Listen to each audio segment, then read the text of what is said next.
You're listening to the Fit Mind, Fit Body podcast, where we explore the connection between running and positive mental health. We do this by talking to runners from all walks of life who generously share their experiences with us. So you don't miss an episode, I've created an email list for you to join. Check the show notes for more details. Without further ado, I'm your host, Michelle Frost. Let's get moving.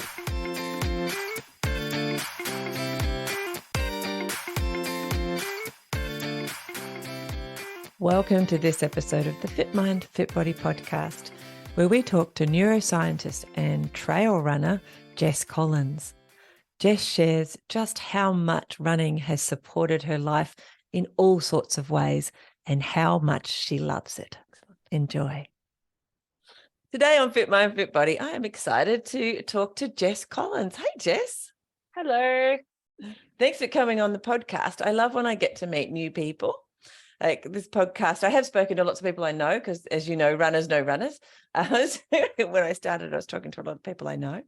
But in the recent times, I've been speaking to lots of people that I'm meeting through the podcast, which has been really exciting. So thanks for being brave enough to jump in.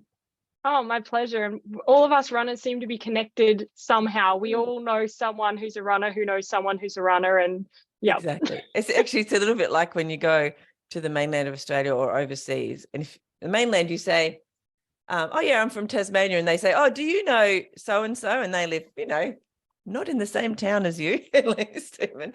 If you're in overseas, I don't know if you've had that experience. Oh, yeah, I'm from Australia. Oh, I know someone from Australia. Do you know that person? It's like, no. But I think for runners, it's a bit more the connection, yeah, which is kind of funny. Anyway, all right, Jess, tell us a little bit about where Jess grew up. What was your childhood like? So I actually grew up in southeast Queensland. So I'm now a Tassie-based girl, but until I was 15, I was a southeast Queenslander. Oh, wow. So I grew up in Logan City. Yeah. Went to high school. So I finished grade 10 there, and then my parents moved me to northwest Tasmania for grade 11 and 12. And then from there, it was a massive shock. And then from there, I decided to go to uni in Hobart and have been down south since. So, it was a pretty big shift as a 15-year-old, leaving all your friends and everything you knew and the climate that you loved and getting taken to northwest Tasmania. And I remember getting off the Spirit of Tasmania in summer, mind you, in December, in my board shorts and t-shirt, because that's what we wore in Queensland. I didn't own a jumper, and getting off and being like, this is summer, I am going to die. And luckily you didn't, but I can imagine. I'm tomorrow heading to Noosa for 8 weeks to house sit up there. So, which I have done in this same place before. So I was literally, before we got on the podcast, I was like going through my clothes, starting to think, what do I need to take? And I'm like, oh no, I don't need this jumper. I don't need that jumper. Yeah, so take your most summery running clothes. Exactly. So anyway, do you have siblings? Do you have brothers and sisters? Yeah, I have one older sister and one younger sister. Oh, okay. All girls. Yeah. Classic middle child. Love it. In Queensland, as a kid, you must have had a lot of the picture. We have all these preconceived ideas, don't we?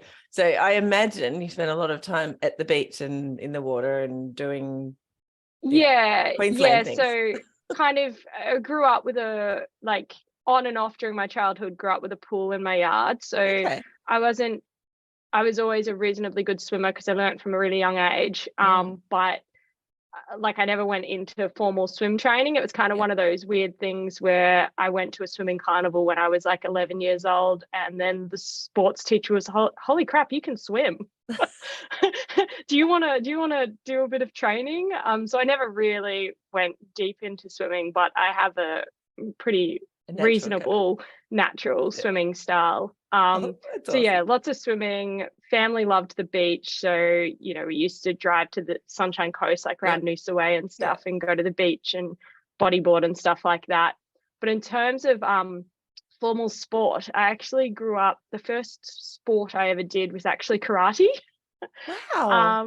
Yeah, started as a 6-year-old, and it was mostly because my mum had got into it, and that my parents had decided where we grew up was not, wasn't super rough, but it wasn't the safest place in Yeah. the world. And my parents wanted me to have some form of self-defense and kind of a confidence that I could kind of look after Yeah. myself. Yeah. So rule number 1 was to run, but rule number 2 is if you couldn't run, you had your karate. I love it. So yeah, that was my first formal sport, and I did that right up until I moved to Tassie. Wow, you must have got very efficient. Yeah, What's the right word in karate? yeah, I don't know. You grade and go up belts, Yeah. I guess, but I don't think I really appreciated it as a sport until I became a teenager. And I think, to be honest, the discipline I learnt in that sport, I think, has really helped me in my running career, because karate is a very disciplined sport, and there's a lot of like control and stuff in it. At the time, do you remember enjoying it? Or was it like my mum and dad are making me do that? So that I always loved sport. So I think I Yeah. loved, like, my parents putting me into something, and, being able to beat up a bag as a 7-year-old, whacking stuff was pretty fun. And then I think I kind of didn't appreciate it for like a couple of years there, around like maybe like 10, 11, 12. And then when I was about 12, 13, I just absolutely went super hard into it and loved it. And I looked forward to it so much. And I did a little bit of kickboxing on the side, and Awesome. really got into it. And then that was one of the saddest things about moving from Queensland, leaving that behind. Yeah. So, could you do it up on the coast, or is it just not available? Up on karate's Tassie coast. karate's one of those weird things where there's lots of different styles, and each style has its own belts and grading systems and stuff. And so while they're all based on the same principle, they're not the same. And so the style of karate I did wasn't offered up the northwest coast. So if I went back to karate, I would have had to start right back at the bottom and learn a new style, and that I just wasn't really prepared for that. Yeah. Do you remember running at school? Yeah, so the other sport that I got heavily into at about 10 years old was touch football. So being a Queenslander, don't really do AFL up there. We do rugby league. My mum and dad are hardcore rugby league fans, so I became a rugby league fan. And I wanted to play rugby league, and back then the women's league didn't exist. And so as soon as girls went through puberty, you weren't allowed to play contact sports anymore. They just kicked us out. And so the next closest thing I could do was touch football. So I was like an avid touch football player, and so you have to be quite fit for that. It's quite a lot of running, very fast-paced sport. So I suppose I did most of my running within playing touch football and keeping fit for touch football, I guess. It sounds like your childhood is a little bit as you imagine a lot of Aussie childhoods, and that is that, that outdoorsy, sporty sort of, that's how we imagine most childhoods in Australia to be. Not that, I know that that's not true, it's just a generalization, but it does sound like you had a childhood like that, which is really cool. Were your siblings the same? Were they into sport? So older sibling, yes. Was quite fit, and she also enjoyed touch football. Both of them did karate. Older sister was the same as me. She probably influenced me a little bit, because she also went pretty hard at karate when she was a teenager.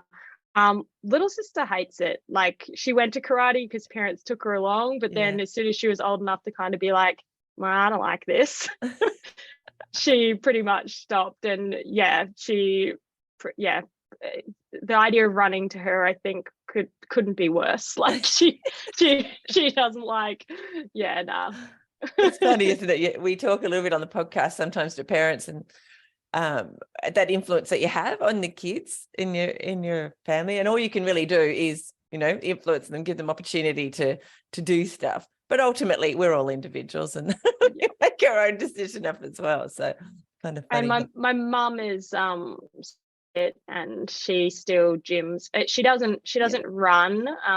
so much because she just doesn't feel good for her body, but she hikes like ridiculously long distances and gyms, and so that's awesome. Keeps very fit. What about your dad? No, he's like my little sister. He was an avid sports enthusiast when he was younger.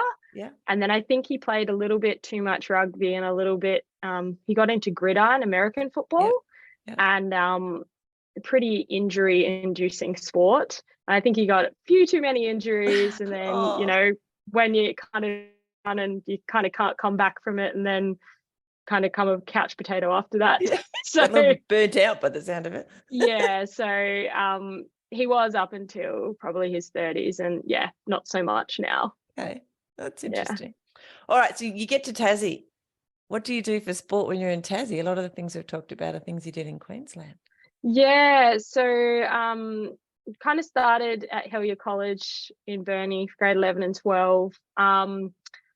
Did manage to find a touch football league in Burnie. Funnily enough, the competition league was men only, but they would allow women to play. So I played the men's touch football comp on an all men's team as the only female, which was pretty funny. I ended up on the same team as my maths teacher. Oh, wow. At Helier. And the most hilarious thing was they were the oldest team in the league, and their name was the Golden Oldies. And they had a girl. So it was all middle-aged older men and then me, and they were so kind, and it was so much fun. And it let me kind of, you know, keep that string to my bow for grade 11. And then I was trying to find something else to do, and so my mum and dad were really good at trying to help me find something I could play. And so can't remember where I met one of the girls, but I ended up joining a social basketball team just for a bit of fun. Yeah, that's big up on the coast. I know that. I know they're very sporty actually up there, like team sports. Like I'm in Launceston, so I keep saying up there, but I know that in basketball is one of the teams I know they're the sports they're very strong in. So I just joined a social basketball team and had a bit of fun doing that as something to do after school a night a week. So they were kind of the two formal sports I did. And then my parents had actually moved to like a small bit of property outside of Burnie, about 5 or 6 acres. And so I just kept myself pretty busy exploring the forestry around them and, you know, taking my bike just on the forestry roads and going hiking and just trying to find places to go. So just kind of made my own fun and didn't do anything formal. And then I had a group of friends at school who were like, oh, let's do the Burnie 10 in grade 12. And I was like, sure, I can do that. And so literally just used to go for a jog once or twice a week around the forestry and ran the Burnie 10. And Amazing what you can do when you're a kid. Especially a fit kid. Because there are some adults you talk to, as you would probably know, and they're like, I started running, and I even did the Burnie 10, and like, which is an amazing achievement. But when you're a kid, it's often like, oh yeah, sure, I can do that. I'll just get out of bed and then I'll just do it. It's fine. Yeah, it was very much like that. I think just had kept a base level of fitness from playing lots of sports, and so it was the same thing in high school in Queensland. Like I used to run cross country at school, but I never trained for it. I just was like, fit enough from playing touch football. I can run a 3K or a 5K and just rock up and run it. So do you think as a kid, your identity was that I'm a sporty person? You know, like and I'm kind of good at it in that? He was definitely tomboy. Like you wouldn't get a skirt near me. I'd fight tooth and nail, didn't want to wear a dress or wear pink, or just I loved hanging out. Dad used to call me the son he never had, because it was just, I loved doing, you know, he taught me how to kick rugby league conversions and, you know, stuff like that. So definitely identified as a sporty person. Yes.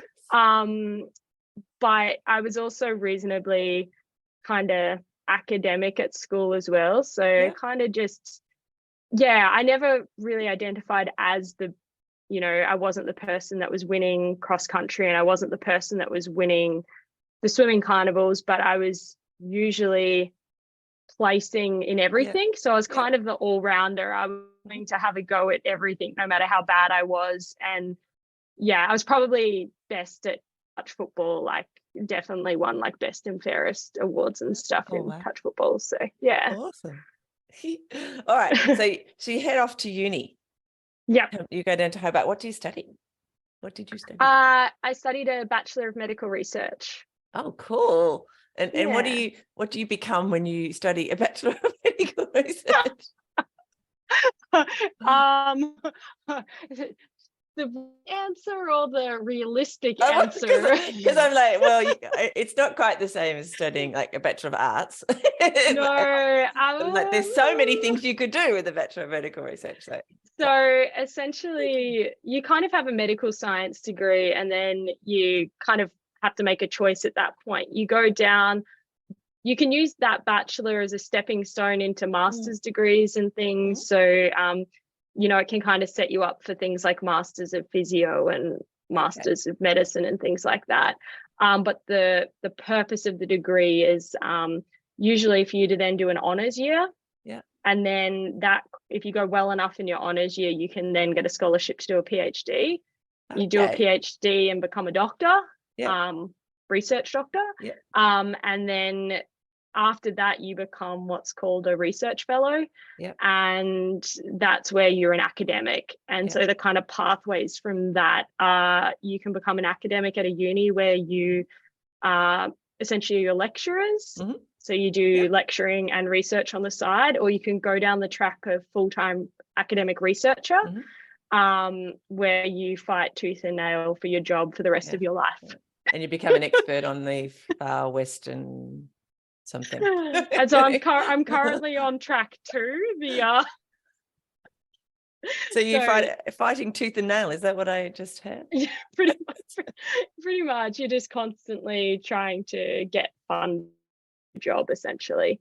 So what are you specializing in? Is that the right word? What do you So I did a PhD in neuroscience. Neuroscience. I had to write it on my wall because I kept forgetting the name, but which is weird. I don't know why. And so my PhD was looking at the relationship between traumatic brain injury and dementia. And now my research kind of focuses around aging and dementia and brain injury, and looking for biomarkers in the blood that we might be able to use for diagnosis, prognosis, things like that. So one of these days it'll be like Jess Collins discovered this thing that helps with dementia in the blood, and we can now all that's the dream. The dream is to create the Jess Collins test for instead of getting your cholesterol checked for heart disease, let's get your blood tested to see what your risk is, and let's try and help it. That's fascinating. So that, and as you see it, your future is that's a long-term sitting in an office and however else you study in a lab and stuff. I should know these things. I do have one of my running friends, because you know how you talk a lot with your running friends, has a daughter who's in research, but in marine biology. And when she described what she does, like, it's really exciting because we do this little test and we put things in tubes and then we wait and see what happens. And then we collect the data, and then we spend like years looking at that data. It's like, that bit doesn't sound as much. It's everything apart. It's pretty funny. Some of the stuff we do is, you're like, wow, that is so monotonous and boring. The things we do, you're like, wow, that's really exciting and cutting edge. So it's a bit of a balance. Wow. And so you're now, obviously, you're in Hobart. I shouldn't say obviously. I was pretty sure you're in Hobart. And who do you work for down there? Is that like a government type of position? So the university, University of Tasmania. I'm in the Wicking Dementia Research and Education Centre. So it's its own school within the university. That's right. So things are just coming back to me because I'm in the dementia study. the island. I'm like, I knew I'd seen your face somewhere, and I think I read it in the in the newsletter that came out. I may have even taken your blood at some stage. You might have done up here in Launceston. No. Yeah. Anyway, I've been a bit slack about it this last year because I've been a bit busy, but it's like, especially, because I think COVID came, and now we're talking about the island program. Because COVID came, and I was like, I should. And my friend of mine signed up as well. I thought, that looks like good, and we could do some extra study at uni. And all these things. And then life came back, and which is maybe what you found. But I remember seeing a picture of you running. That's why. Yes. I remember. Now it's all going snaps. Because at the end of 2020, we did a charity run on myself, two other researchers that are researchers in the Island Project, and another staff member that works on the Island Project, who are all avid runners from down here. We teamed up together and ran the Tasmania Trail from Devonport to Dover as a charity and awareness event. So downhill. It didn't feel very downhill. I actually have that as one of my. I look over there because I've got the book from them, the guide, so that I could actually choose some parts of the Tassie Trail to do a little challenge on at some point. So it's pretty cool. That's awesome. All right. So before we get into the awesome things that you think, especially relating, obviously this is a podcast about running, exercise and dementia and things like that, which is fascinating because it delves into that whole neuroscience. I almost looked over to go to neuroscience. I've written it on the remember.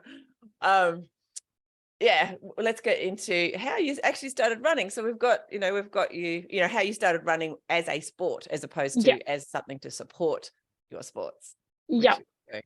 How did that happen? So started uni down in Hobart, and I lived at a residential college, and we did a bit of sport through that, which was cool. But to kind of keep myself fit, and kind of, I just need to move to, be able to concentrate, and I need to get out and do something most days. And so I pretty much just found jogging around uni was a good way to kind of keep fit and keep my mind kind of happy, and it was a cheap, accessible sport. It didn't matter what time I did it. I just needed a pair of shoes and I could jump out the door. So I was just running, short 5k here and there around uni and sport and stuff, and hadn't really thought much of it. And then I got to second year uni, and it's a funny story. I was playing rugby league at my residential college as part of our inter-college sports, and played the game. We won, which was great. I got up the day after and realized that my stomach muscles were really sore, and I was like, this is weird, but it doesn't really feel like DOMS, and why would I have that from playing rugby? And I lifted up my shirt, and there was like something sticking out of my stomach above my belly button. What? And I was like, this isn't good. Medical science you're studying, it sounds like you. And I was like, that shouldn't be there. So I was pretty sure of what it was, but I ended up going to the doctors and figuring out. Anyway, I found out a week later that I'd had a hernia. And essentially I must have got stood on during the game at some point. And I had a perfect boot print of cleat bruises, and where one of them was, it had obviously been enough pressure that it had torn the muscle essentially. And so I had a hernia, so I had a little bit of your inside guts sticking out through. And anyway, so I ended up on a waiting list to get surgery to get that sutured back up. And I remember sitting with the doctor, and he was like, okay, so while you're waiting for the surgery, you can't play sports because you don't want this to tear any further or your bowel to get constricted. This could be really bad and you'd be in an emergency situation. So I was like, okay. I was just like, so I can't play football? He was like, no. I was like, volleyball? He's like, no. I just started listing contact sports. And I think I got 2 or 3 sports in, and he's like, he was German in a very thick accent. He's like, enough with the balls, no ball sports. And I was like, can I run? And he was like, no. It's like, nothing that's going to increase your intra-abdominal pressure. He's like, you can walk to uni as long as it's not up a steep hill and you're walking slowly. And so, yeah, I ended up, it was months I had to wait. And in the end, the hernia made me quite sick, and I lost quite a bit of weight, and I ended up below the BMI threshold for, where it becomes an emergency surgery. And so I ended up getting it fixed emergency surgery wise. And then when I recovered, the first thing I was allowed to do was jog. I wasn't allowed to play contact sports, but I was allowed to jog.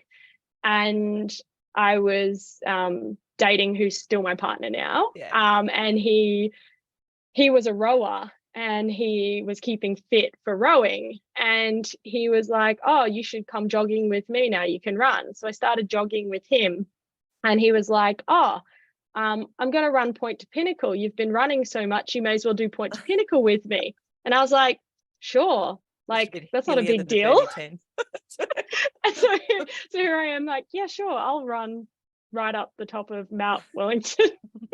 And so we did that. And then his dad, who was also quite fit and jogging a bit at the time, had heard about the Cradle Mountain Ultra. And it's obviously hard to qualify for, but he was like, he was turning 50, and he said, for my 50th birthday, I want to run the overland track, will you guys come with me? And the two of us, naive, knowing nothing, were like, sure, like we can do that. And so we did that, and gosh, we did everything wrong, but we made it to Narcissus, to the boat anyway. And I'm pretty sure the experience broke my partner and his dad, and just sent me crazy. I was like, this is what I want to do. Turned on a light. Yeah. Started to buy some running books because, ultra running wasn't huge, and, hadn't done too much. But how long ago was that, Jess? That would have been in 2008, 2009. Yesterday, not long ago. And so back then I just kind of met a few friends and was just very much dabbling in the sport. Like I wasn't training or anything, but that definitely was what kind of lit the very initial flame, I guess. Wow. So what was it about it, do you think, that it was different than, I guess, running up Mount Wellington or doing the Burnie 10? What was it about doing that overland track, do you think, that I think the first thing I realized was that I was like so much more capable of so much more than I thought I was. And I think my whole life I realized I was never the fastest kid, but I could just go all day and all night. Like I was never going to stop. And so watching kind of my partner get sore knees on the overland track and just seeing them go through it, and then just realizing that I got some pretty bad blisters because I was wearing terrible socks, but I was fine. Like, I seemed to get through it and enjoy it. And there was just something about being out there that just felt right, I guess. Yeah. Oh, I love it. So from there, you went on and you have now continued to run. Is it mostly ultra trails? Is that what you like? Yeah. So I kind of, after that, totally skipped the whole marathon thing and stuff. I met a couple. You do seem to have changed the usual trajectory. I went to the furthest and I'm working my way back now. So I met a couple of friends at uni who introduced me to running on Mount Wellington after that. Yeah. And they introduced me into kind of a few shorter trail races in Hobart. And so I started dabbling in those, and just pretty much just hanging out with these friends on the mountain. And from there, I kind of started entering a few races. I wasn't really training. I was just running for fun. And, after a year or so, started doing quite well in the races and was like, oh, I might have a bit of a knack for this. And so then I was like, oh, maybe I'll actually try and train. And these friends asked me to be on a relay team with them at the Bruny Island Ultra. Yeah. And so I think I just rocked up and I was like, yeah, I can run 30K of the ultra for you.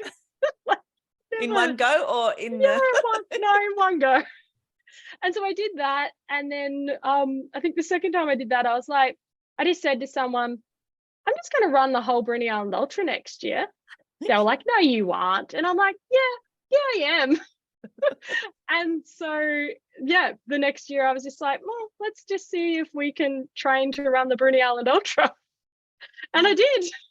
Oh, yeah, And that's amazing. yeah, so that was my first ultra was the Bruny Island Ultra. And then after that, I think going into it, I just had this goal. It's 64K. I was like, I want to run sub 6 hours, which I thought was a pretty hefty goal at the time, having never done anything like it. And rocked up on the day.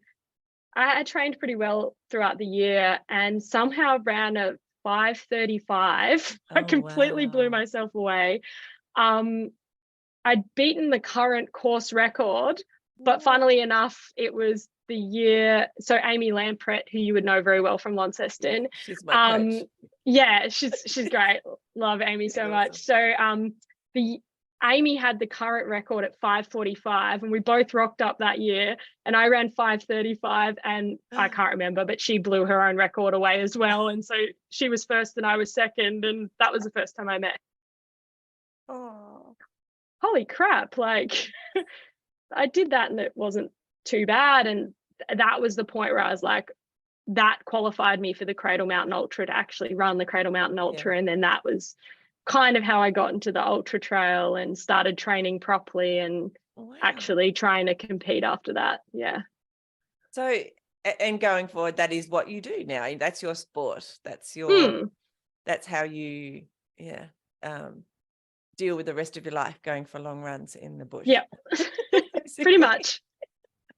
I make this joke that I got into ultra trails because I was doing a PhD, and the more stressful the PhD got, the longer the training runs had to get to deal with the stress. And we do talk about that. In fact, one of the reasons before I started the podcast was listening to lots of other podcasts talk about, in particularly running and neuroscience and what it does with our minds. And of course, I could talk to you, and you're like an expert on that stuff, which is awesome. Because I'll often say to people, even on the podcast, that your study was better or whatever after going for a run because of some of the things that happen, new neural pathways and stuff that are being created when you're running, and that the studies in neuroscience have shown, which you can now I say yes, that's true. They actually show that it looks a little bit like when you're meditating. Like the stuff that's going on in your mind, in your the neural pathways and stuff, looks very similar to that, which is fascinating, really, because I guess you get into a state which looks like or mimics what happens when you're meditating, which I find quite fascinating. It's exciting. Anyway, we can talk about neuroscience at some point. That'll be really fun in relation to all of this. What are you training for now? Do you have like big goals that you are training for? Or I have done over the last few years. This year I've kind of taken a pivot just to kind of keep stuff fresh and just do something a little bit different. So at the moment I'm actually going backwards. So I kind of did the ultras, stuck around the 100Ks and the 50Ks distances and stuff, and always kind of said that I wasn't a fast runner, that I'm an endurance runner, and that anything shorter than that, I can't do. And so this year I'm like, it's kind of a cop out to say you're not fast if you've never tried, right? So just for a bit of fun for a few months, I'm kind of focusing on like kind of the 10K distance and training with the athletics group down here. And I'm running the athletics cross country winter comp, which obviously I'm terrible at because, you've got all these amazing, athletes, from 12 years old and up that, are Australia's, potential in terms of 5 and 10 and 3K races and stuff. But I'm doing that and I'm having a heap of fun. And I think the kind of running economy that I'm getting from learning to run faster and pushing myself in these shorter races is going to pay dividends when I come back later in the year and do some longer trail stuff. So yeah, it's kind of, cross country is kind of this weird hybrid between road running and trail running. It's not rough enough or steep enough to be trail running, but it's, you know, it's got a little something that road running doesn't have. You've still got reasonable hills. Some of the courses can be quite gravelly and, you know, so yeah, it's a bit of fun. So are you then aiming for a longer run? Like you've got, you know, some races in mind to see how this period of training racing that you've been doing, how it will affect your longer run at the... Yeah, I'll probably do some longer races like around November, December this year, coming into the next summer season, I guess, of ultras. I've been balancing a lot of like long distance training for a number of years on top of working as a neuroscientist, and I guess and I also work as a coach as well, like a running coach, and so just kind of needed to kind of rebalance myself, get a bit more time, and just kind of also, you know, pivot the goals a little bit so you keep things fresh and, you know, try something a little bit different. I love it. It's like you just got a little bit bored and now you're going, as you said, backwards, which is kind of fun. Just it will be interesting as a scientist too to be able to see what difference that has on your speed going forward into the ultras when you do some of those in summer. Well, anecdotally, from my own experience with myself, so in 2020 when COVID happened and all of our trails got shut, we kind of got forced into road running. And I'm one of those funny trail runners. There's lots of trail runners that just won't touch the road or hate the road. I actually quite like road running. You know, they're both different facets of the same sport for me, and as long as I'm outside, I don't really mind. And you know, road running in Tassie is not like road running in a city. Like our road running is still very beautiful. You can still go down a country road and be with the cows and look up at the mountains and all that. Exactly. So I ended up doing a lot of road running that year, and the first kind of races that cropped up that season were kind of like the Ross Marathon and stuff. So that was like my second attempt at actually doing kind of like a road marathon. And the really funny thing about that was that training for the road marathon and running the road marathon, then towards the end of the year and going into the next year, all the trail races came back. And it was probably one of my most successful, best trail racing periods was immediately following that road running period. And so I think for me, I'm naturally able to kind of grind up steep hills and have a reasonable hiking technique, but I think running fast is not necessarily my forte. And so I think by training that weakness through the road running paid dividends down the track in my trail running. So it's whatever their fast twitch muscles or whatever they and I say medical think things in front of you because I get it wrong. And I think those motor patterning, you know, about even when you're fatigued, being able to turn your legs over faster, you get that from the road running, whereas trail running, it can be quite easy to kind of get into the plod zone, especially as the you know, trail's undulating and you've got the excuse to walk up a hill. And I love it. What do you think drives you to keep wanting to do better and better at well, ultimately you're running. I think it's in my personality. Like when I decide to do something, I just want to do it to the best that I can, and sometimes to my own detriment. I think I see it in every facet of my life. It's kind of how I am at work and in research. You know, can be a little bit of a perfectionist, I guess. But I think the other thing is just I don't feel like I've reached my limit. And so I feel like there's potential to get better. And so I just want to see how much better I can go, how much faster I can get, how much further I can run, like what is my limit. Which of those is more important to you, faster or further? Oh, that's a really good question. I've never thought about it before. Probably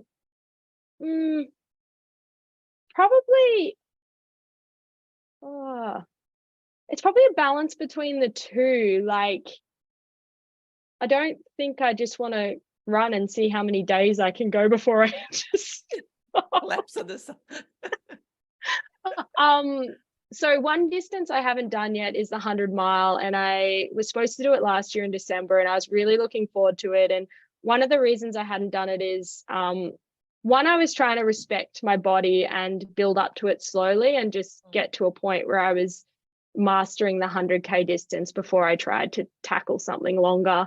The other reason was I've always wanted to do UTMB, and just the timing with the qualifying and stuff has just never lined up that I've qualified and been pulled in the lottery.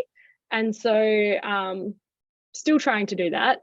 But I kind of was like, oh, I don't want to run 100-mile until I run UTMB, because if I hate the distance, then I might not do UTMB. Yeah. But I decided last year, no, I'll sign up to the COSI 100-miler, which was new at the end of last year. And so I trained like I'd never trained before. I was doing so much training and balancing it all, and I was feeling really good. And then in November, I was doing a Sunday run, and I actually got bitten by a dog. What? You've got a hernia and a dog injury so far? Yeah. On the back of my hamstring, and ended up in emergency. It was quite bad. I like dogs. Sorry, I did like dogs. Not so sure now. It was bad, but it was also lucky because it didn't seem to have done any lasting damage. All 4 canines punctured, and so there was a lot of bruising and swelling and stuff, but I got away with just tetanus injections, and I had to have prophylactic antibiotics. Oh, wow. And so that was fine. And it happened on a Sunday, and I was back running on Tuesday, which the doctor said was fine. It just, the bruising might hurt a bit. And so I thought I'd kind of jumped that hurdle and was still going to be able to run my 100-miler. And I think the combination of the stress of that event with the antibiotics I was on, ended up getting quite sick and a really bad chest infection, and was hacking up a lung before the race. And I wanted to run, but I saw a couple of doctors, and they were like, no, like this would be very bad for you to do. So I had to pull the pin, which I was pretty devastated about. But I got the entry rolled over to this year. So I think in December this year we'll probably go back to that goal again. Yeah. So sometimes in the podcast we talk about injuries, and especially in relation to identity. So most people, when I ask them, when did you first think of yourself as a runner? Well, there you go. When did you, Jess, first think of yourself as a runner? Probably around the time I ran the Bruny Island Ultra for the first time. That was when my identity became Jess the runner. Yeah. And so when you've had injuries, because you have, some people I ask this question, they go, well, I've never really had an injury. But when you've had injuries that have put you out of running for a period, how do you deal with that? Like, I'm a runner now, but I'm a runner who's not running. Like, how do you deal with that? The first time it happens, and the only really serious injury that took me out for like 10 weeks, I remember when it happened, that was a big mourning process. Like, you feel really sorry for yourself. You have lost your identity. Now I'm like to think I'm much more mature than that, and have dealt with it a few times. I think as a runner, you have to be really careful not to tie your entire identity to your running, and also inside that to your accomplishments as a runner. Like, if you start to let your accomplishments and your running define you, you're just in a really vulnerable place if anything takes that away. Well, they're very fleeting as well, aren't they? Like, you win that race, that's great for about 5 minutes. Exactly. It's gone. It's the history already. Does that make sense? And so it's really the journey, not the destination. And so when I was mourning the 100-miler last year, because, I'd put months of training into that, and it was a huge loss to not be able to race.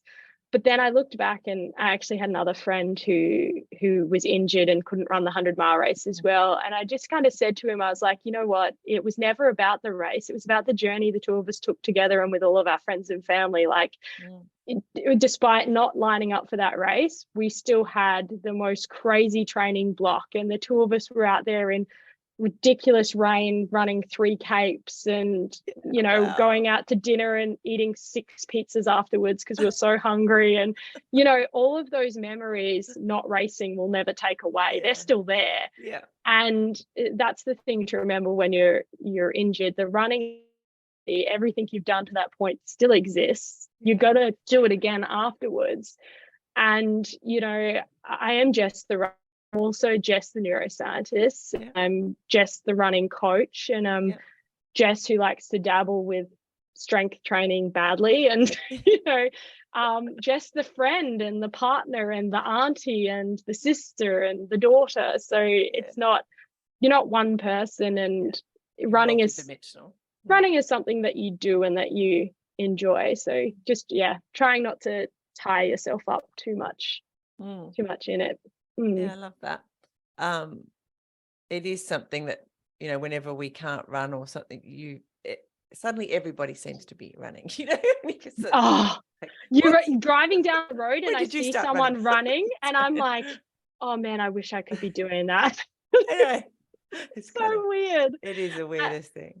I remember, so in 2019 was the first time I ever made an Australian team, and it was something I never in my million years growing up ever thought I would say that I made an Australian team. It was like the most insane moment to get a phone call telling me that was the case, and I was at work and door closed trying not to squeal on the other end of the phone. But the timing, because I'd just picked up what I thought was a running injury, and I had the most sore foot, like I could barely walk at the time, and I'd been in and out of the physio, and I couldn't figure out what was wrong with me, and everything or every tendonitis or thing they thought it was just making it worse, and it wasn't getting better. And I was like, oh my God, I've made my first Australian team and I'm not going to be able to run. And the great physio I was seeing sent me to a sports doctor who sent me for an MRI, and I found out that I had a tarsal coalition. So you're going to have to explain that. Sorry. So in my left foot, my heel bone is connected to one of my midfoot bones by a big rib of cartilage that should get reabsorbed when you're a child, like when you're a baby. Wow. And it didn't. And it only suddenly started to affect you though?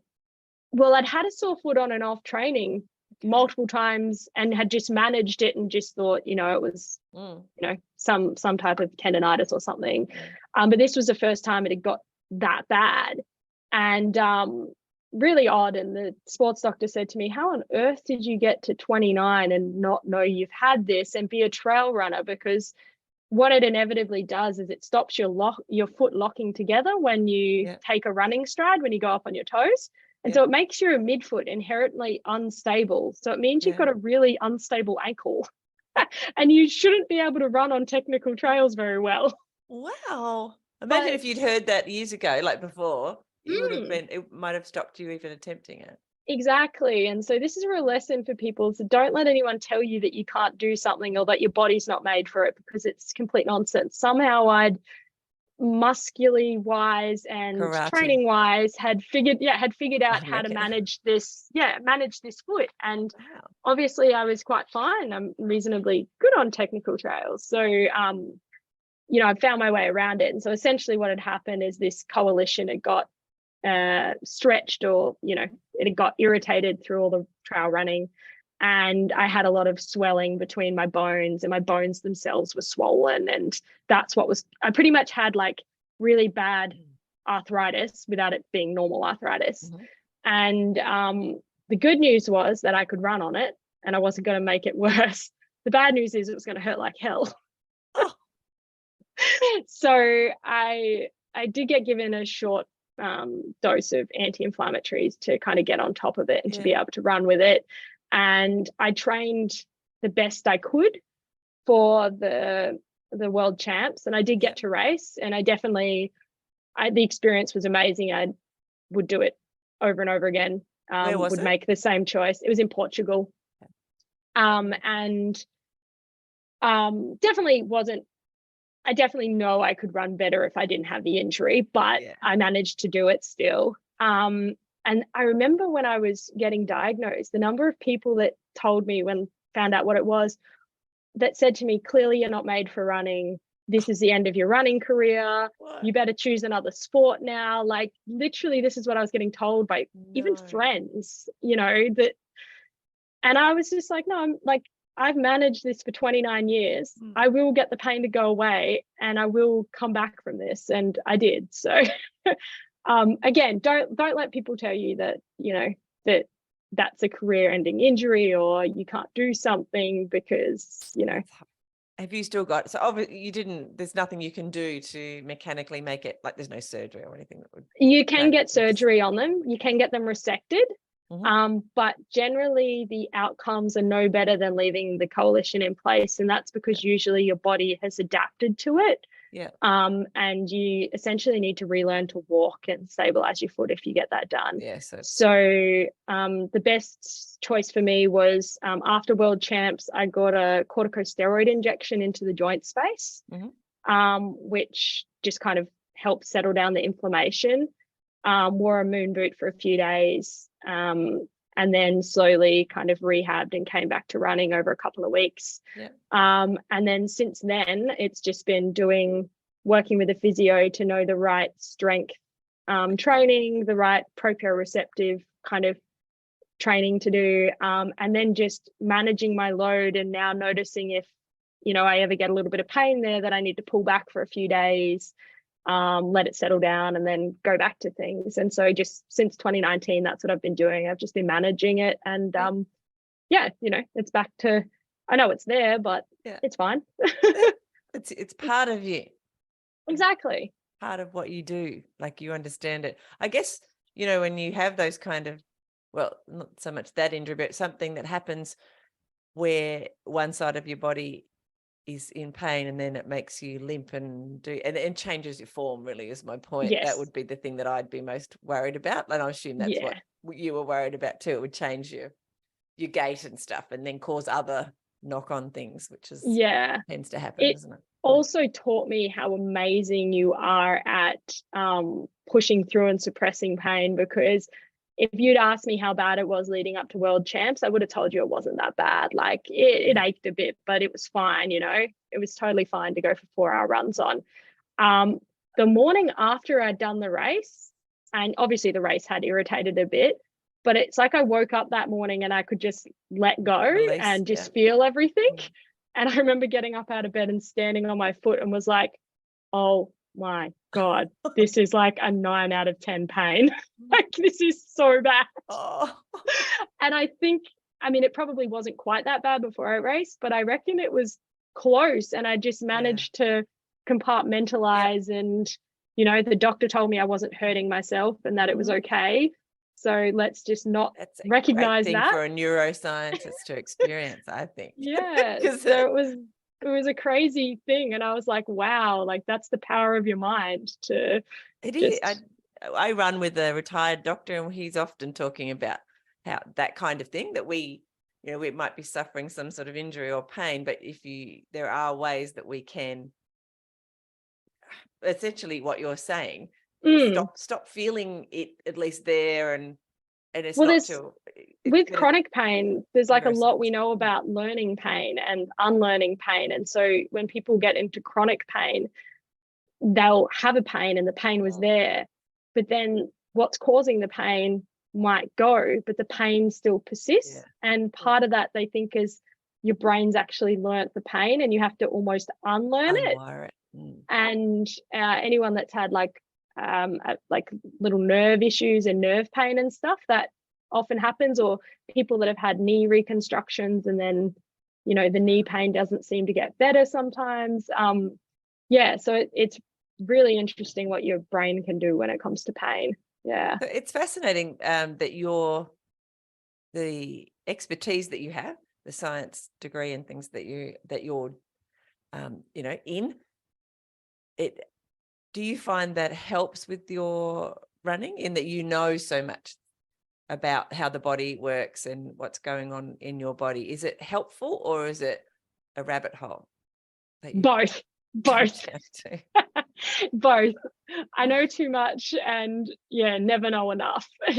So definitely it definitely can get you to go down the roads of training and stuff. Like you can quite obsessed in trying to find the best possible combination other than just being in the moment. But at the same time, it allows me to understand things and know things like learnt pain and nerve injuries and how they heal and things like that. So it's little bit of a two-edged sword.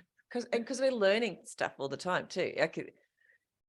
It's all there's cutting edge, as you said earlier. There's cutting edge stuff that fascinates me. The fact that we have had bodies for forever, that humans have been on the planet and been studying our bodies, and yet we're still learning. There's still cutting edge stuff to do with exercise, for example, and what's the best way to do X, Y, Z. I just find that it's so interesting, because you think that we'd know that the best of all.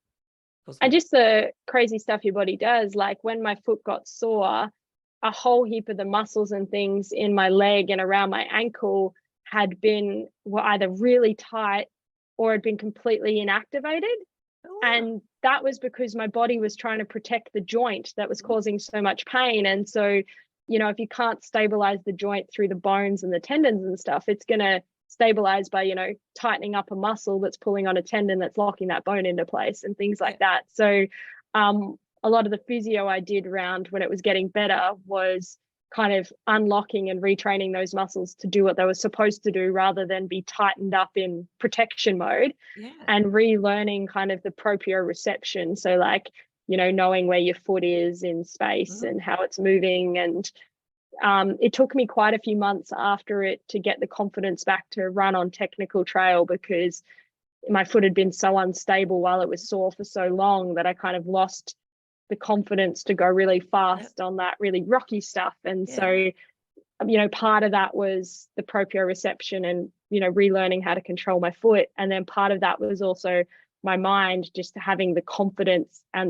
in my body that it could do it. And so, it was quite an interesting learning experience at the same time. And so I can imagine you going out running and your mind is concentrating on what your foot's doing. Like, how do you so part of it was trying to not over concentrate too much, because I'd become too aware of what was happening. And every little hurt or instability, you'd be like, oh no, like it's gonna roll or it's gonna hurt, or really interesting.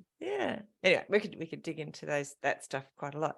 How long do you think you'll run for, Jess, in your life? I don't see myself stopping unless something stops me. I think it's always going to be a part of my life. It's the way I like to move. It's the way I like to explore. It's the way I clear my mind. It's the way I solve problems in life. The number of kind of, mini breakthroughs in the lab or in my experiments that I've had have come to me whilst I've been running. And I'm probably have a long suffering PhD student at the moment where I'll come into work after a run and be like, I have a great idea. I came up with it running this morning. I know the meaning of life is 47. It's a little bit like that. I'm like, I came up with an entire week's worth of experiments for you to do running this morning. Do you find an interesting aside, as a business person, most of my adult life I've been an entrepreneur of some sort or other, but I have lots of great ideas when I'm running. Like, they're amazing. And then I stop running and I go to implement them or write them down. I'm like, no, maybe that wasn't such a good idea. It's almost as bad as trying to do complicated maths while I'm running. Like, it's like a 1 in 10 thing. Yeah, sometimes it's amazing and really out of the box, and other times not so much. Yeah, I'm definitely the same. Oh, good. I'm glad it's not just me. I'm sure there's some science around that too. I like why it's very difficult to do maths, like complicated maths. It's a good way while you're running. And I always say it's because there's not much oxygen in your brain. but that's not it's not from any kind of medical background. That's just literally me. Why is it so hard to do?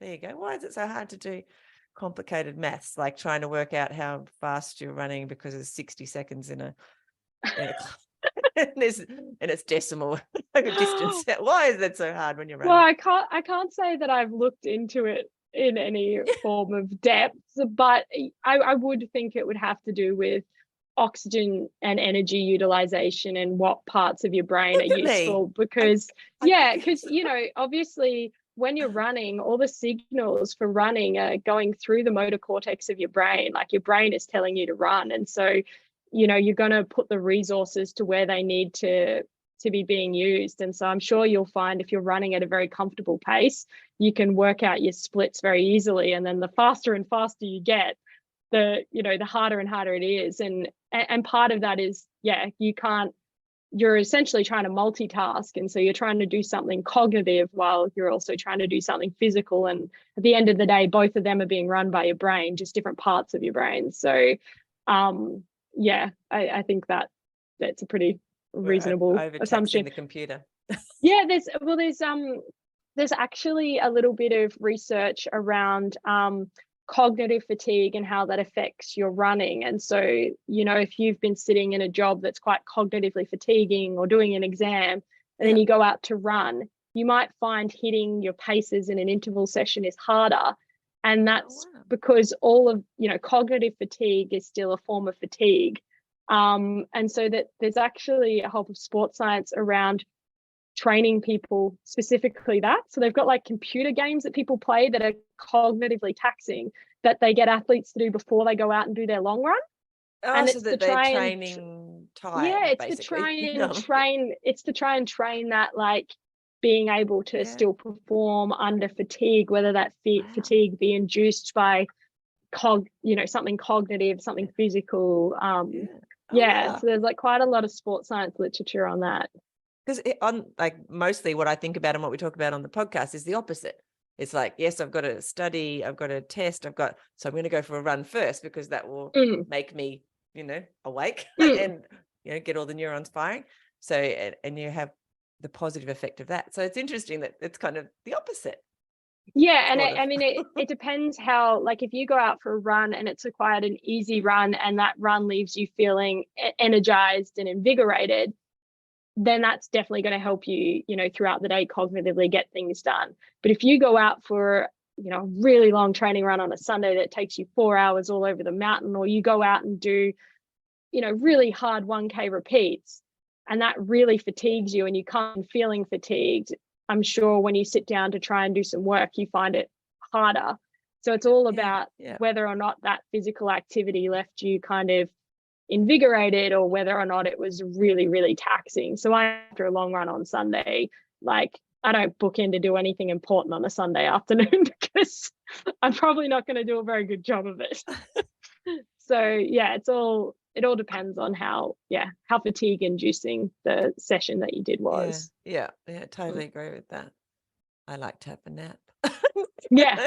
Or I do I end up vacuuming, doing things that don't require your mind very much, the everyday kind of hanging up the washing, things like that. I give my excuse to watch television after a long run in the afternoon, but to make myself feel less guilty, I fold the washing while I'm doing it. Isn't it funny? We're weird creatures. Yeah. So how do you, you've already described quite a busy life. How do you fit in when you've got all this training to do for an event, say, or whatever? How do you fit it all in? When do you so I have a very supportive partner, which is helpful, and full disclosure, I don't have any children, so except for my 2 kitties, my 2 fur babies. Yeah. But a lot of it is just planning and organizing. So just figuring out what time of the day I'm going to do certain things, and sticking with it, and trying to plan stuff in, and then being flexible if all crap hits the fan, kind of thing. But yeah, because being you're like an academic, and being like what I do, which is a lot of stuff in front of the computer as well. And what I do is it's a never ending, like I will never get to the bottom of the things that I need to, and Your this is to-do the same list. for you. So it's that how you It's like make yourself, Yeah. and there are some times where I think I really can't go for a run today, but then I have to have that conversation with myself. It's like if I don't go, then I won't be as productive in whatever it is. That's right. So And like if interesting. sometimes you'll wake up in the morning and you've gone, yep, I'm going to get up at 6 and that's when I'm going to go for my run, because then I'm going to go to work and I know my work day is going to be really long and I'm probably not going to get out at a reasonable hour to go for a run after work. And so you wake up and you're like, I'm really tired, I don't want to get up, it's really dark outside. And then you go, well, if I don't get up now and go for my run now, then I'm not going to go for a run at all. Do I want to not go for a run at all? And how will I feel? How I feel about that. And then you kind of get up and you're like, sometimes you just make the deal with yourself. All right, I'm going to put my running clothes on and I'm going to go out and run. And if after 5 to 10 minutes I'm not feeling it, then I give myself permission to go back. But that unless you've got some form of illness or injury coming on, that never happens. Once you're in the run, you've done the hard part, you've got out the door, you're reaping the benefits for doing that, you're going to stay out there. And so it's just just playing those Chinese food mind games with yourself. Tricks. I even had somebody say that they go to bed if they're feeling pretty struggly about it, they'll go to bed in their running clothes. So when they wake up in the morning, well, there's no the resistance has been. So one of the things that I do every day is before I go to bed, I lay out my running clothes and my work clothes for the next day, and they're always laid out, always ready to go every morning. So that just takes that barrier away. The choice of what I'm wearing in the morning is made. I've checked the weather app the night before to know what to pick, and it's done. And so, getting up and putting it on isn't a big deal. It's just done there. Yep. Do you have any other tips for, motivation to get out the door? Yeah, I think, it kind of depends what motivates you and stuff. Sometimes lining up a running buddy to go with, because if you tee up to meet someone up, you're not going to let them down. And so you say, I'm going to meet you at 6:30 here to go for a run. It's pretty crappy to then not do that, or to message them in the morning and be like, I'm not going.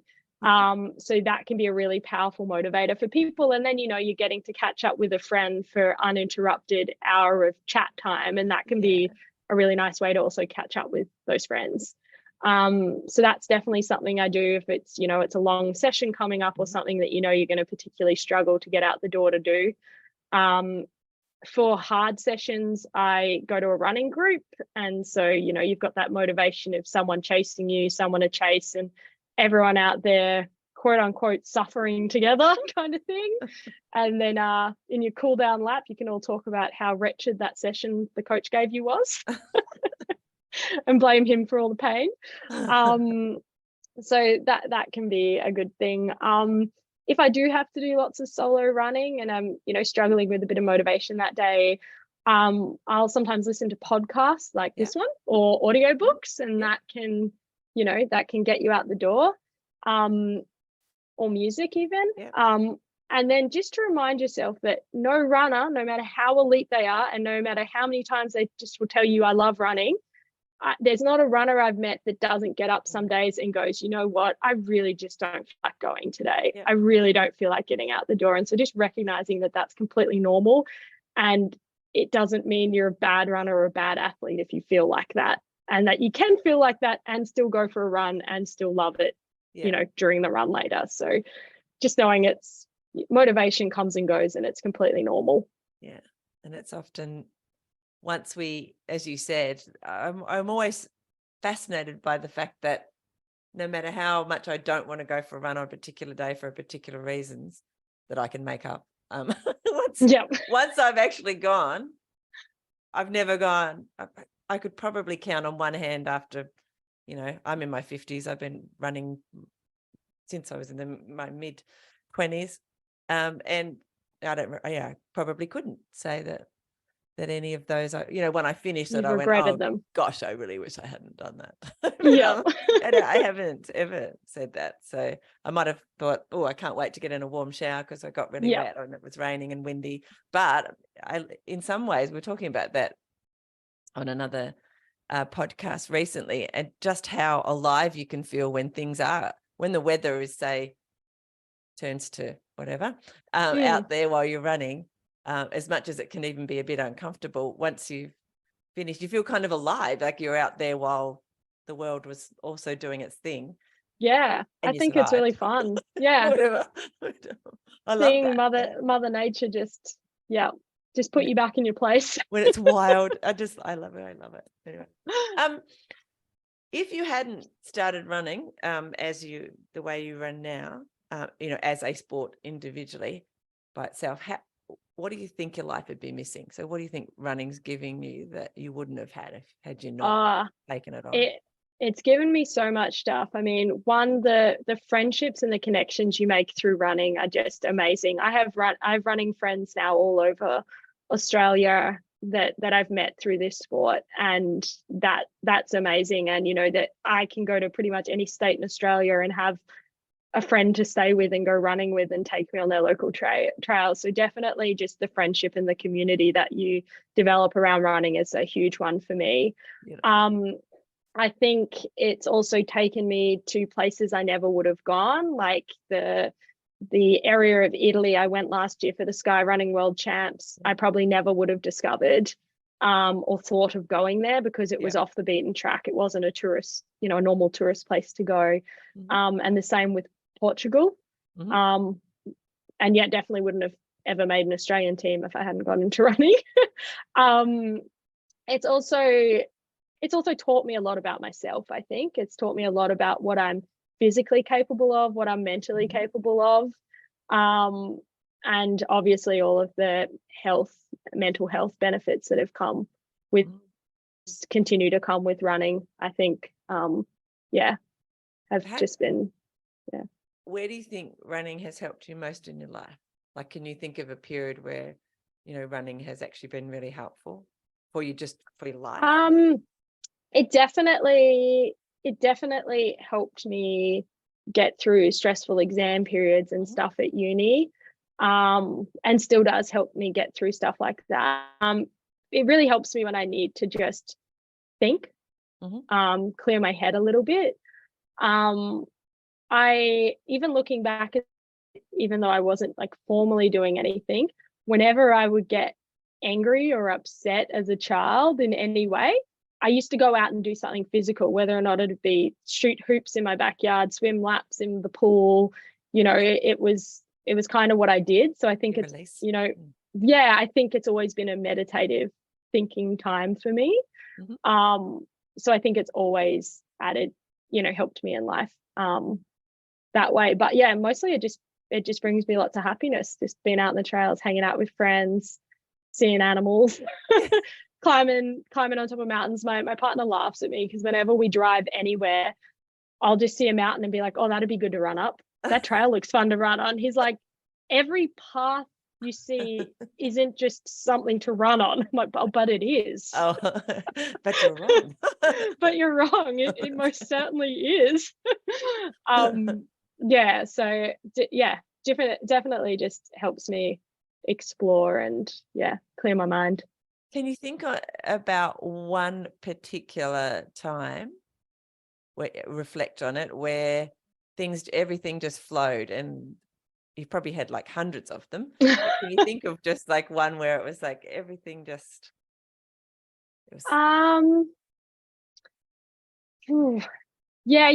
do get those moments where everything just clicks and feels right. Probably one of the ones that comes to mind the most is I think it was in 2021. I think it was the first year I ran the Gone Nuts 50 up north. Yeah. And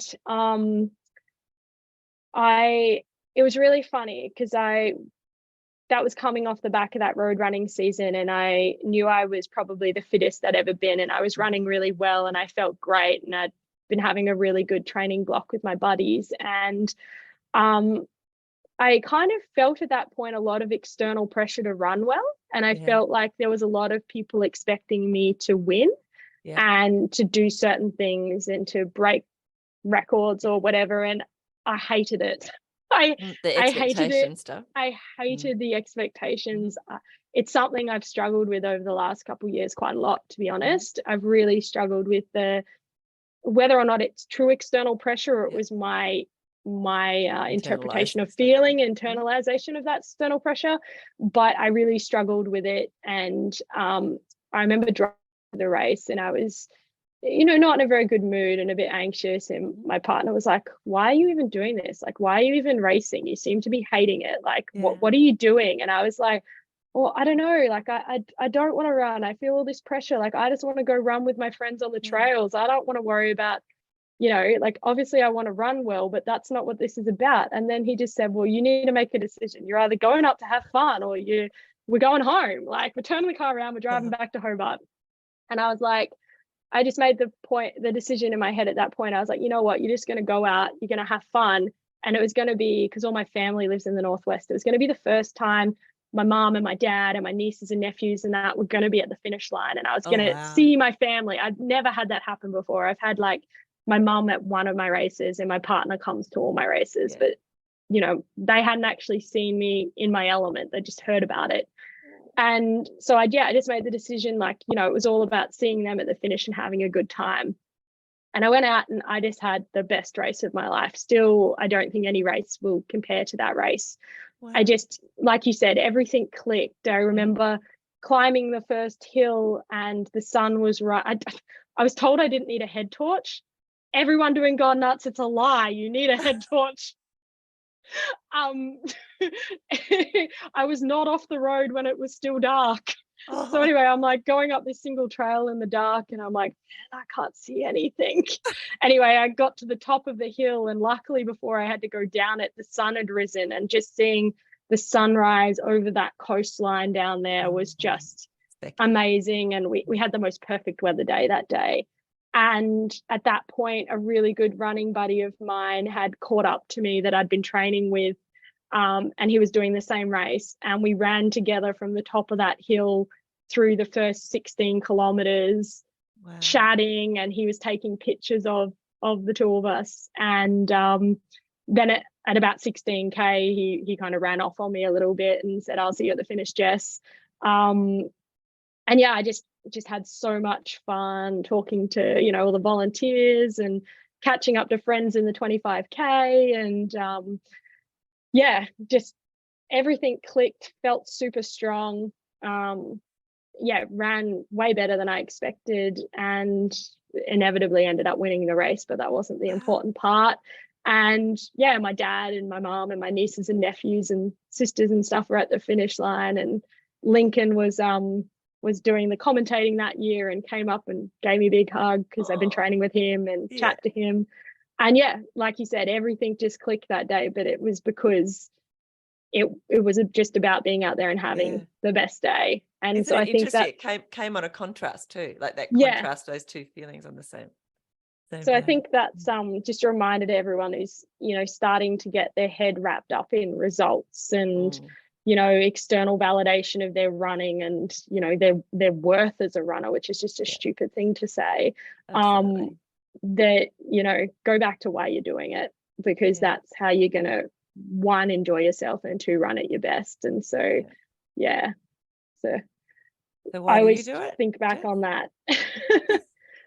I just purely love it. I love being out in nature. I love pushing myself and feeling what my body's capable of. And I love hanging out with the community and training with my friends. Yeah. There's a lot of people in the beginning when I started the podcast, one of the questions was why people keep going. And a lot of people said that they started because for whatever reason, often to lose weight or something like that, they started running. And then they stayed running because of the people they met, which I thought it's quite a lovely way to put it in that sort of phrase, which is true. And it's interesting too, because it's a solo endeavor, and yet it's the people that make us want to stay, and the friendships we make. So within that solo endeavor. kind of say that, in an ultra, in 100K or 100-mile race, you live a life in a day, or you go through the seasons in one day. And it's super true. I would challenge anyone to get through a 100K or 100-mile race and not have moments of extreme bliss where everything's going right and they're loving life, and just the lowest of low moments where everything hurts and you think you're going to puke, and you have so much self-doubt, and why are you doing this, and I'm never doing it again. And then you cross the finish line and go, where do I sign up to the next one? And that's where you do learn a lot about yourself and your motivations. Why are you out there? Why are you still doing it? Why aren't you giving up? And why do you keep coming back?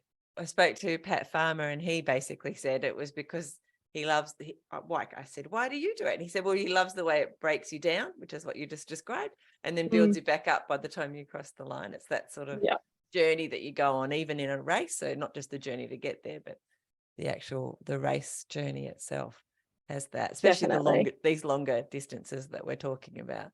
Definitely. It's amazing. Well, you're at work. We could just keep talking forever. But before we go, a couple of things. Is there anything about running that you would like to share? So this isn't the tips, but just in general about running that we haven't touched on just in our pottering around your story. I think for anyone who's about to start running and who thinks that they're not a runner, or they go out and they start running and they go, this just hurts, it's horrible. It's not just you. It's like that for everyone. We all start somewhere and it doesn't feel good straight away. But I promise you, if you stick at it and just do a little bit every couple of days, or as much as you can manage, that after 2 or 3 weeks, you will get to this moment where you're like, holy moly, this is the best thing in the world. I love it. You've just got to push through that, that very first bit. I think that's true of most people I talk to. So don't give up. Essentially, if you think you want to try running and it feels really bad at the beginning, just know that that's normal, and that to keep going and see if it does become comfortable for you, because I think most people will end up loving it, like you were saying. I think everyone's a runner if they want to be a runner. Absolutely. And that whole concept of getting comfortable with being uncomfortable a bit too, I think, is a concept we've talked about a bit on the podcast. And just don't be demeaning towards yourself in that. I hate people being like, I'm just doing the 5K, or I'm just doing the 25K, or I'm just a slow runner, or I'm just out here, blah, blah, blah. Like, there's no just in it. Like, you are where you're at, and that's amazing. And don't diminish that just because someone else is doing something longer or faster or, better in your eyes, because that's not true. Like, meet yourself where you're at, I think is really important. I know when we first used to start walking, like first running marathons, walking, like you do your marathon and then we're walking back to our accommodation, my husband and I, and we're looking around, and there are still people finishing, and we'd already spent like an hour or so in the 2 hours in the recovery. And you look at the people who are doing it in the 6 and 7 hour sort of mark, and what we said to each other is, wow, those guys are actually doing much harder work than we were, for example. So, because a lot of people think, the fast people are out there and they do an amazing job, which is great, and they do. But even those of us who, middle of the pack or even towards the back, the energy and the effort that they're putting in is commensurate. It's like, it's so true. Everyone's on their own journey, and the thing that I've learned over the last few years is comparison is the thief of all joy. If you're out there comparing yourself to everyone else all of the time, there's just no joy in that. And what is the point of that? And even, with yourself, like, obviously we're all trying to get better and be better than we were the day before, but comparison against yourself can also be a thief of joy. And if you're coming back from injury, you don't want to spend the first month of running just comparing to how fast you were before injury, because how's that going to help you? Like, you are where you're at the moment, and all you can do is improve from there. So leave the comparisons behind. And I think you have seasons too, like what your goal will be. So your goal and your season for the long season that you're in at the moment, while you're very competitive for you probably haven't even got into the age group sections yet, but when you know, and maybe you'll always be competitive sort of speed wise, but for all of us, it doesn't have to be like a speed thing. It can be a distance thing, or it can be, that's right, a particular kind of event. I don't know. It's up to us. But if you always have something that you're striving for, just a little bit outside of your zone, it'll keep you improving. That's right. And I don't really know exactly where I was going with that, but the idea that you were talking about with your own sort of internal dialogue as to whether you're doing well or not doing well. It's not really. There are lots of ways to motivate us to move forward. That's right. And it will change. I guess that's really the point. Over your running lifetime, it will change. That's right. Like the different seasons. That's my favorite thing at the moment, different seasons, because we're all I think the older you get, the more you realize that you look back that there's so many different ways that we move through the world, and what's important to us at one period becomes not important. That's right. Yeah, which is interesting. All right, Jess, I'm rambling now, but you've been amazing. I really appreciate the time that you've spent with us. So I'm going to ask you for some tips for beginner runners, and as you've been running for ages and doing so well, and you're a coach, this is probably a very easy question for you. So if someone comes up and says to you, Jess, where do I start as a beginner runner? What would you suggest? Yeah. So it depends really where they're starting from, but if they're truly a beginner, I would suggest they start with run walk intervals. So depending how physically fit they are at the time, they might be able to run for 30 seconds. They might be able to run for a couple of minutes. So just figuring out where that's at and getting them to try run walk intervals for a little while, where they run for as long as they can, and then they take a walking break for however long they need to kind of catch their breath and their legs to recover enough to run again. And then, we'd do that every other day, or depending on their schedule. And then, we'd slowly increase the period of running until they could run a certain, solid block. And then from there, with, depending on what kind of running they want to do and what their end goal is, we might increase the distance of that slowly towards whatever their goal is. So, I think, initially building up that aerobic base, so that ability to just kind of run for an extended period of time would be where I get them to start, definitely. Awesome. Thank you. You mentioned coaching, that you coach. Is that something that you are open to people approaching you for to? Yeah. So I coach under the brand Endurance Edge. So if you Google Endurance Edge, you'll be able to find it. So that's with another Australian runner, used to be Kelly Angel. So she's a very accomplished Australian ultra distance runner. Yeah. And so there's the two of us and another friend, Sarah, also an ultra endurance runner. Yeah. And we coach people all over Australia. Awesome. Using the online platform Training Peaks.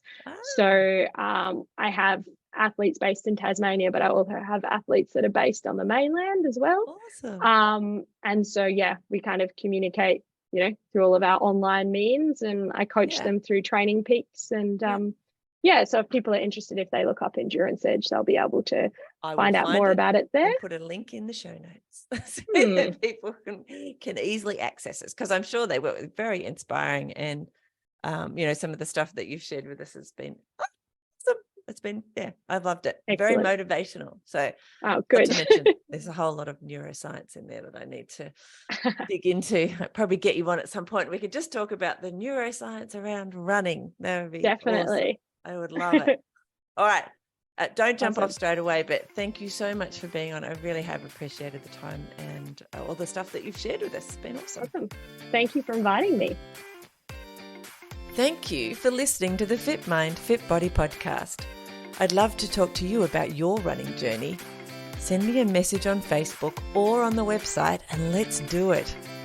I also wanted to let you know that I've created an email list so you won't miss any podcast episodes. You'll find details in the show notes and on the Fit Mind, Fit Body website, along with a bunch of resources on mindful running. They'll help you to get and stay mentally and physically fit. And I'll see you there. Plus, I'll be back here in your podcast player a few times a week. Hit subscribe so you don't miss an episode. And before you go, I'd really appreciate it if you would leave a review. It'll help more people to find the podcast and get inspired to start running and ultimately to improve their life. See you soon.